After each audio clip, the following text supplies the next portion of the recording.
সকালেই জঙ্গল সলিমপুরের যে যৌথ বাহিনীর ক্যাম্প, সেই ক্যাম্পের যে পানি, সেই পানি থেকে গন্ধ বেরোচ্ছিল, দুর্গন্ধ। এই দুর্গন্ধ পাশাপাশি পানি সাদা এবং ফেনা জাতীয় হয়ে গেছে।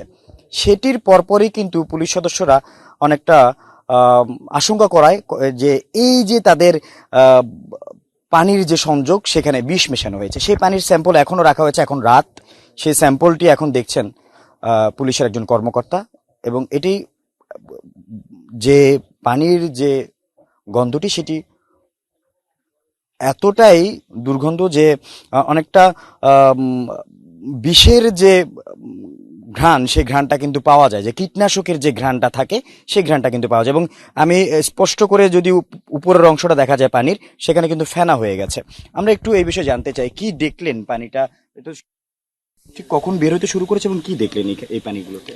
এটা সকালবেলা আমাদের পুলিশ সদস্যরা যখন ঘুম থেকে উঠে মুখ ধুতে গিয়েছে, তখন থেকে তারা খেয়াল করেছে যে পানিগুলো গন্ধ এবং ফেনা জাতীয়। কেউ কেউ খেয়াল করতে পারে নাই, তারা কেউ কেউ মুখে দিয়ে কুলি করেছে বা মুখ ব্রাশ করেছে।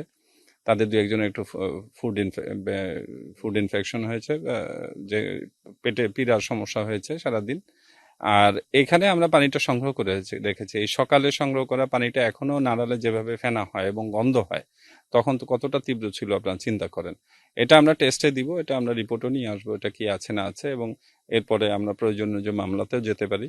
কিন্তু আমার কাছে সবচেয়ে ট্র্যাজেডি লাগে এটা, যে এই এলাকার মানুষ বা যারা খারাপ মানুষ, তারা হয়তো পুলিশের বা আইন শৃঙ্খলা বাহিনীর উপস্থিতি চায়নি বলে এরকম পানিতে বিষক্রিয়া দেওয়ার চেষ্টা করেছে। কিন্তু এই পানিটাই কিন্তু তাদের স্কুলের বাচ্চারা ইউজ করে, তাদেরই বাচ্চারা স্কুলে পড়ে।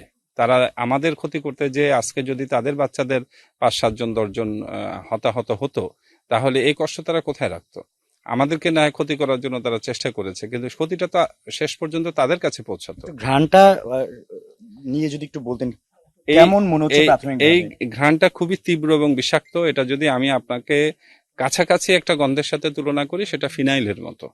ফিনাইলের যে গন্ধটা থাকে তার চেয়েও আরো বেশি তীব্র। এবং এই গন্ধটা বলে দিচ্ছে যে এটা স্বাভাবিক পানি না, এবং এটা কীটনাশক অথবা ওই ধরনের যেগুলো নোংরা পরিষ্কার করার কাজে ব্যবহৃত হয়, মানে বিষ, যেটা আমরা জানি, ওই জাতীয় জিনিসের ভেতরে। তবে এটা পরীক্ষাতে দেওয়ার পরে ভালো বোঝা যাবে এখানে কি ছিল না ছিল। এই পানি সংগ্রহ করে রাখা হয়েছে, সেটি ল্যাবে পাঠানো হবে। এরপরে এই পানিতে আসলে কি ধরনের বিষ ক্রিয়া বা কি ধরনের বিষ মেশানো হয়েছে বা কি রাসায়নিক পদার্থ মেশানো হয়েছে, সেটা কিন্তু জানার পরপরই পুলিশের এই কর্মকর্তা সেটা যেটা জানালেন আমাদেরকে, আইনগতভাবে মামলার দিকে তারা যাবেন এবং যারা এই ধরনের ঘটনা ঘটিয়েছে এবং সাহস দেখিয়েছে, তাদেরকে আইনের আওতায় আনা হবে বলে আমাদেরকে জানানো হয়েছে। আল আমিন শিকদার, যমুনা নিউজ, জঙ্গল সলিমপুর, চট্টগ্রাম।